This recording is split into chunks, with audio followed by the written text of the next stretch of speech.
बुद्ध विचार, विश्लेषण और बुद्धि को अपने धर्म का प्रारंभ बिंदु बनाते हैं तथा श्रद्धा, आस्था और विश्वास की मांग नहीं करते। फिर दीक्षा क्यों देते हैं, शिष्य क्यों बनाते हैं, बुद्ध, धम्म और संघ के शरण त्रय से साधना की शुरुआत क्यों करवाते हैं। बुद्ध श्रद्धा के विरोधी नहीं है। बुद्ध से बड़ा श्रद्धा का कोई पक्षपाती नहीं हुआ, लेकिन बुद्ध श्रद्धा को थोपते नहीं, जन्माते। दूसरों ने श्रद्धा थोपी है। दूसरे कहते हैं श्रद्धा करो, अगर न किया तो पाप है। बुद्ध कहते हैं विचार करो, अगर ठीक विचार किया श्रद्धा आएगी, अपने से आएगी। बुद्ध तुम्हें चलाते हैं श्रद्धा की तरफ, दूसरे तुम्हें धकाते हैं। चलाने और धकाने में बड़ा फर्क है। बुद्ध तुम्हें फुसलाते हैं श्रद्धा की तरफ, दूसरे तुम्हें धमकाते हैं। वो कहते हैं श्रद्धा न की तो नरक में सड़ोगे, श्रद्धा की तो स्वर्ग में फल पाओगे। दूसरे तुम्हें लुभाते या भयभीत करते। शब्द है हमारे पास ईश्वर भीरु, गॉड फीयरिंग। दूसरे धर्म डरवाते रहे। वो कहते हैं डरो ईश्वर से। छोटे मोटे लोगों की बात छोड़ दें। महात्मा गांधी जैसे व्यक्ति भी कहते हैं मैं किसी और से नहीं डरता सिवाय ईश्वर को छोड़ के। और डरते तो हो ही। इससे क्या फर्क पड़ता है कि ईश्वर से डरते हो। और बड़े मजे की बात है, संसार से डरते तो ठीक भी था, ईश्वर से डरते हो। ईश्वर से डरने का तो अर्थ हुआ कि आचरण जबरदस्ती होगा। ईश्वर से डरने का तो कोई भी कारण नहीं है। संसार से भला डरो, क्योंकि यहां उपद्रवी हैं, सब तरह के दुष्ट हैं। शैतान से डरो, एक दफा समझ में आ जाए। परमात्मा से डरते हो। परमात्मा यानी प्रेम। प्रेम से कहीं डर का कोई संबंध बन सकता है। जहां प्रेम है वहां डर कैसा, और जहां डर है वहां प्रेम कैसा। भय के पास प्रेम की गंध नहीं उठ सकती, और प्रेम के पास भय की दुर्गंध नहीं आती। लेकिन धर्मों ने लोगों को डरना सिखाया है कि डरो, लोगों को कपा दिया है। बुद्ध ने लोगों को फुसलाया, धमकाया नहीं। बुद्ध ने कहा सोचो, बुद्ध ने कहा विचार करो, बुद्ध ने कहा जीवन को अनुभव करो, विश्लेषण करो। बुद्ध ने विज्ञान दिया, अंधविश्वास नहीं। लेकिन इसका यह अर्थ नहीं कि बुद्ध ने श्रद्धा नहीं दी, बुद्ध ने ही श्रद्धा दी। ऐसे सोच विचार जब तुम करने लगोगे, अचानक एक दिन तुम पाओगे श्रद्धा का पड़ाव आ गया। सोच विचार की यात्रा से ही कोई श्रद्धा तक पहुंचता है। इसे थोड़ा समझो, ये विरोधाभासी लगेगा।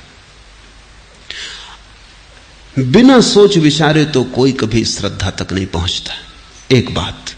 दूसरी बात, सिर्फ सोच विचार से भी कोई कभी श्रद्धा तक नहीं पहुंचता। और तीसरी बात, सोच विचार करते करते एक घड़ी आती, आदमी सोच विचार के आगे चला जाता है। सोच विचार के पहले श्रद्धा नहीं है, सोच विचार के मध्य श्रद्धा नहीं है, लेकिन सोच विचार के आगे चला जाता है।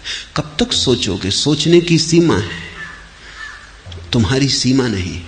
जल्दी ही तुम पाओगे सोचने का तो अंत आ गया, तुम अब भी हो। सोचना तो पिछड़ने लगा, तुम्हारे पैर आगे बढ़े जाते। बुद्ध वहीं ले जा रहे हैं। बुद्ध कहते हैं घबराओ मत, बुद्धि की तो सीमा है, डरो मत, तुम असीम हो।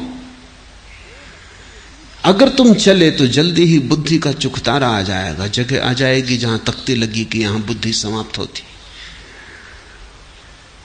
तो बुद्ध कहते हैं श्रद्धा दो तरह की हो सकती। एक, बिना विचारे, विचार में गए बिना पहले ही स्वीकार कर ली, वो झूठी है, वो मिथ्या है, उसको ही हम अंधश्रद्धा कहें। वो आंख वाले की नहीं है। और ऐसी श्रद्धा सदा कमजोर रहेगी, और ऐसी श्रद्धा कभी भी तोड़ी जा सकती है। कोई भी हिला देगा, कोई भी जीवन का तथ्य मिटा देगा ऐसी श्रद्धा को। 2 कौड़ी की है, इसको कोई मूल्य मत देना। और इस श्रद्धा से तुम मुक्त ना होगे, इस श्रद्धा से तुम बंध जाओगे। ये जंजीर की तरह तुम्हें घेर लेगी। जिसको तुमने अपने अनुभव से नहीं पाया उसे तुम अपनी संपदा मत समझना। ये अविचार की श्रद्धा है। फिर विचार में चलो तो तुम डरते हो विचार में चलने से, क्योंकि अक्सर लोग विचार में अटक जाते हैं, काफी नहीं चलते, दूर तक नहीं चलते, 2 कदम चलते हैं और रुक जाते हैं। राह के किनारे झोपड़ा बना लेते हैं, वहीं ठहर जाते हैं, मंजिल तक नहीं पहुंचते। ये सब नास्तिक हो जाते। इन नास्तिकों के कारण कुछ डर के चलते ही नहीं। बुद्ध कहते हैं जिनको तुम आस्तिक कहते हो वो झूठे आस्तिक, और जिनको तुम नास्तिक कहते हो वो झूठे नास्तिक। क्योंकि नास्तिकता का निर्णय तभी लेना उचित है जब बुद्धि की सीमा तक पहुंच गए हो। उसके पहले निर्णय नहीं लिया जा सकता। जब तक पूरा जाना ही नहीं, पूरा सोचा ही नहीं, तो कैसे निर्णय लोगे? और जो भी बुद्धि की सीमा पर पहुंच जाता है उसे एक अनुभव आता है, बुद्धि की तो सीमा आ गई, अस्तित्व आगे भी फैला है। तब उसे पता चलता है कि बुद्धि के पार भी अस्तित्व है। बहुत है जो बुद्धि के पार भी है, और जो बुद्धि के पार है उसे बुद्धि से कैसे पाओगे? सुनो, तेरी मंजिल पर पहुंचना कोई आसान न था। सरहदे अक्ल से गुजरे तो यहां तक पहुंचे। सरहदे अक्ल से गुजरे तो यहां तक पहुंचे। बुद्धि की सीमा के पार जब गए तब तुझ तक पहुंचे, परमात्मा तक पहुंचे। तेरी मंजिल पर पहुंचना कोई आसान न था। जो चले ही नहीं और जिन्होंने श्रद्धा कर ली वो तो कभी नहीं पहुंचे। उनका ईश्वर तो बस मान्यता का खिलौना है। उनका ईश्वर तो बस धारणा की बात है। वो तो भटका रहे हैं, भरमा रहे हैं अपने को। तुम्हारे मंदिर मस्जिद तुम्हारी भ्रांतियां हैं, असली मंजिलें नहीं। पहुंचे तो वही जो सरहदे अक्ल से गुजरे। तो बुद्ध ने कहा, आओ, डर के मत आस्तिक बनो और नास्तिकता से भयभीत मत हो। नास्तिकता आस्तिकता की तरफ पहुंचने की अनिवार्य प्रक्रिया है। बुद्ध के पहले तक लोग सोचते थे आस्तिक नास्तिक विरोधी हैं। बुद्ध ने नास्तिकता को आस्तिकता की प्रक्रिया बना दिया। इससे बड़ी कोई क्रांति घटित नहीं हुई है। बुद्ध ने कहा नास्तिकता सीढ़ी है आस्तिकता की। हां, सीढ़ी पे बैठ जाओ तो तुम्हारी भूल है, सीढ़ी का कोई कसूर नहीं। मैं तुमसे कहूं कि चढ़ो ऊपर, छत पर जाने की ये रही सीढ़ी, तुम सीढ़ी पर ही बैठ जाओ तो तुम कहो ये सीढ़ी तो छत की दुश्मन है। लेकिन सीढ़ी ने तुम्हें नहीं पकड़ा है। सीढ़ी तो चढ़ाने को तैयार थी, सीढ़ी तो चढ़ाने को ही थी। सीढ़ी का और कोई प्रयोजन न था, लेकिन सीढ़ी को तुमने अवरोध बना लिया, तुम उसी को पकड़ के बैठ गए। नास्तिकता सीढ़ी है, और जो ठीक से नास्तिक नहीं हुआ वो कभी ठीक से आस्तिक न हो सकेगा। इसे तुम संभाल के मन में रख लेना। मेरे पास तो रोज लोग आते हैं, उनमें जो आदमी नास्तिकता से गुजरा है उसकी शान, और उनमें जो आदमी ने नास्तिकता की पीड़ा झेली है, संदेह को भोगा है, संदेह के कांटों में गुजरा है, इंकार जिसने किया है उसके स्वीकार का मजा और गरिमा, और जिसको न कहने में डर लगता है उसके हां की कितनी कीमत हो सकती है। उसकी हां नपुंसक है। जिसने कभी नहीं कहा उसकी हां का भरोसा मत करना। वो हां कमजोर की हां है, बलशाली की नहीं। बुद्ध ने लोगों को बलशाली की हां सिखाई। बुद्ध ने कहा ना कहो, डरो मत, क्योंकि ना कहना न सीखोगे तो हां कैसे कहोगे। हां आगे की मंजिल है, ना के पहले नहीं, ना के बाद है। कहो दिल खोल के ना। बुद्ध ने मनुष्य को पहली दफा धर्म की सबलता दी। उसके पहले धर्म निर्बल का था। लोग कहते हैं निर्बल के बलराम। बुद्ध ने लोगों को सबलता दी, बल दिया और कहा डर है ही नहीं, क्योंकि राम तो है ही, इसलिए भयभीत मत करो। तुम्हारे न कहने से राम नहीं हो जाता, और तुम्हारे हां कहने से राम हो नहीं जाता, लेकिन तुम्हारे न कहने से तुम होना शुरू होते हो, और जब तुम हो तभी तो तुम हां कह सकोगे। थोड़ा सोचो, अगर तुम ना कहना जानते ही नहीं, या इतने डर गए हो, इतने पंगु हो गए हो कि तुमसे इंकार निकलता ही नहीं, तो तुमसे स्वीकार क्या निकलेगा। स्वीकार तो इंकार से बड़ी घटना है। इंकार तक नहीं निकलता। तुम रेगिस्तान भी नहीं हो अभी नास्तिकता के, तो तुम आस्तिकता के मरुद्यान कैसे हो सकोगे। तुम अभी रूखी सूखी नास्तिकता भी नहीं अपने में ला पाए, तो हरी भरी फूलों से सजी आस्तिकता कैसे ला पाओगे। आस्तिकता नास्तिकता के विपरीत नहीं है, आस्तिकता नास्तिकता के आगे है। आस्तिकता मंजिल है, नास्तिकता साधन। इसलिए बुद्ध ने एक नई कीमिया दी है मनुष्य जाति को, जिसमें नास्तिकता का भी उपयोग हो सकता है। और इसे मैं कहता हूं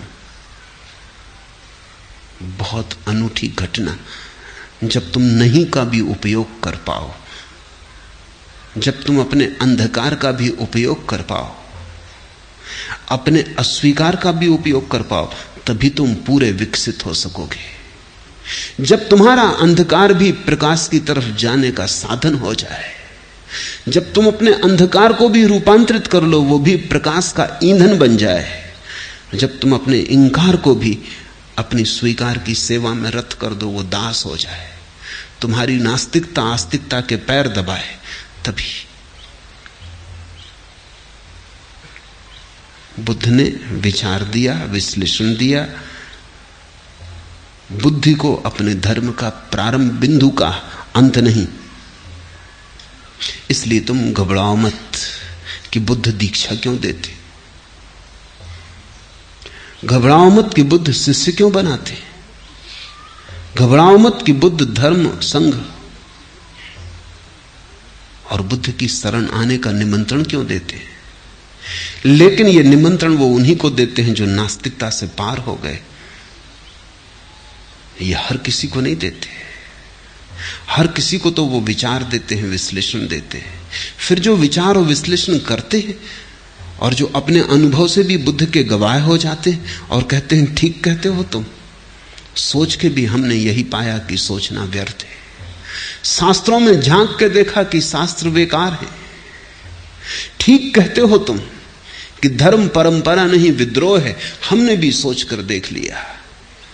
लेकिन अब सोचना भी समाप्त होता है। अब आगे, अब तुम हमें आगे भी ले चलो। तब बुद्ध शिष्यत्व देते, तब दीक्षा देते। जो विचार से गुजर आया, जो विचार से निकल आया, जो विचार के जाल के बाहर उठाया, उसे बुद्ध दीक्षा देते।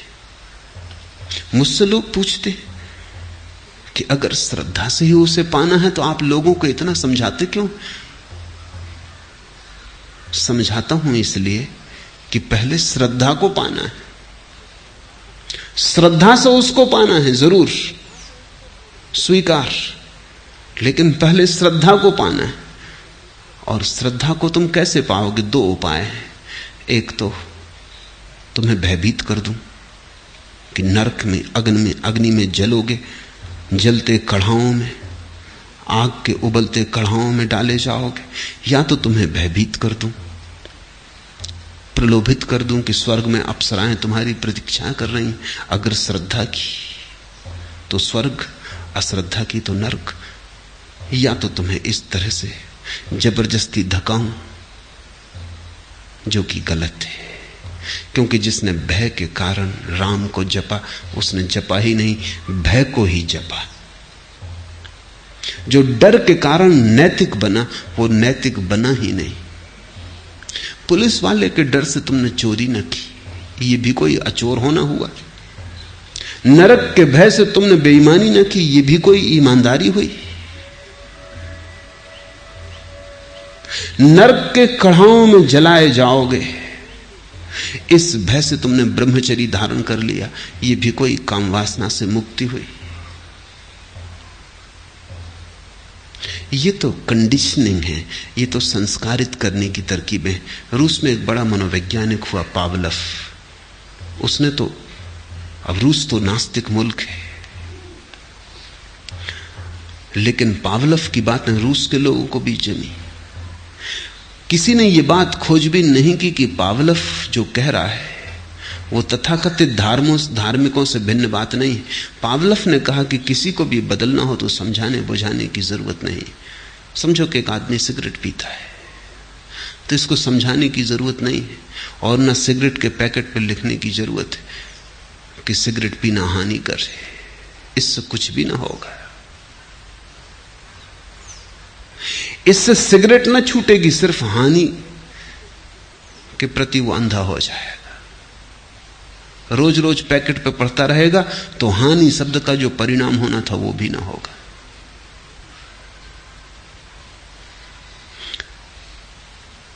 अगर इसको बदलना है तो पावलव ने कहा कि जब ये सिगरेट पिए, इसको बिजली का शाक दो। शाक इतना तेजी से लगे कि सिगरेट के पीने में जो रस आता है उससे ज्यादा पीड़ा शाक की हो। रस कुछ आता भी नहीं, इसे धुआं बाहर भीतर आने में, लाने ले जाने में रस आ भी कैसे सकता है।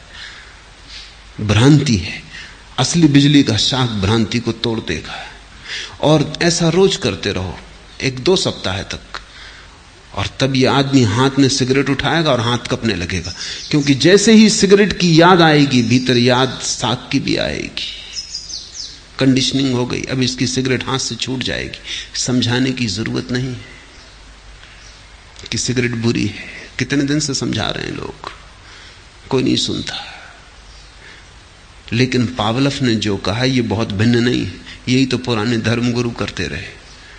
बचपन से ही समझाया जाए कि नरक में कढ़ा जल रहा है, मंदिरों में चित्र लटकाए जाएं, लपटों का विवरण किया जाए, कढ़ाओं में फेंक के जलाए जाओगे, सड़ाए जाओगे, कीड़े मकोड़े छेद करेंगे तुम्हारे शरीर में और भागेंगे, दौड़ लगाएंगे और मरोगे भी नहीं। सामने पानी होगा, कंठ प्यास से भरा होगा, पी ना सकोगे, और अनंत कालीन यातना झेलनी पड़ेगी। और पाप क्या है तुम्हारे छोटे मोटे की सिगरेट अगर पी, सिगरेट पीने के लिए इतना भारी उपाय, घबरा जाए आदमी। छोटे बचपन से अगर ये बात मन पे डाली जाए तो स्वभावतः भय पकड़ लेगा। ये सिगरेट ना पिएगा, लेकिन ये कोई चरित्र हुआ? तुमने चरित्र तो इसका नष्ट कर दिया सदा के लिए। चरित्र तो बल पे खड़ा होता है, चरित्र तो समझ पे खड़ा होता है। तुमने भय का जहर भर दिया, तुमने तो इसको मार डाला। अब ये जिएगा कभी भी नहीं।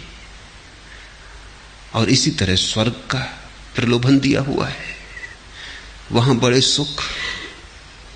तुम कर रहे हो 2 कौड़ी के काम, लेकिन बड़े सुख की आशा कर रहे हो। एक भिखमंगे को 1 पैसा दे आए, अब तुम हिसाब लगा रहे हो कि स्वर्ग जाओगे, कि कहीं धर्मशाला बनवा दी, कि कहीं मंदिर बनवा दिया। अब तुम सोच रहे हो कि बस भगवान पे तुमने बहुत एहसान किया, अब तुम स्वर्ग जाने वाले हो।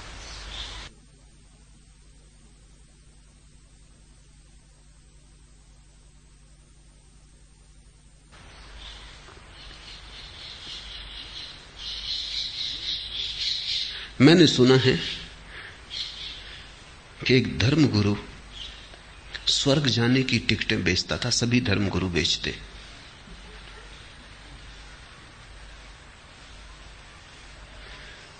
स्वभावतः कुछ अमीर खरीदते तो प्रथम श्रेणी की देता, कोई गरीब खरीदते द्वितीय श्रेणी की, तृतीय श्रेणी भी थी और जनता चौथी श्रेणी भी थी। सभी लोगों के लिए इंसान स्वर्ग में होना भी चाहिए। तरह तरह के लोग हैं, तरह तरह की सुविधाएं होनी चाहिए। काफी धन उसने इकट्ठा कर लिया था। लोगों को डरा डरा के नरक के भय से लोग खाना ना खाते, पैसा इकट्ठा करते कि टिकट खरीदनी है। यही कर रहे हैं लोग, खाना नहीं खाते। मैं देखता हूं तीर्थ यात्रा को जाते, कपड़ा नहीं पहनते, मंदिर में दान दे आते, खुद भूखों मरते हैं, ब्राह्मण को भोजन कराते। सदियों से डरवाया है ब्राह्मण कि हम ब्रह्म के सगे रिश्तेदार हैं।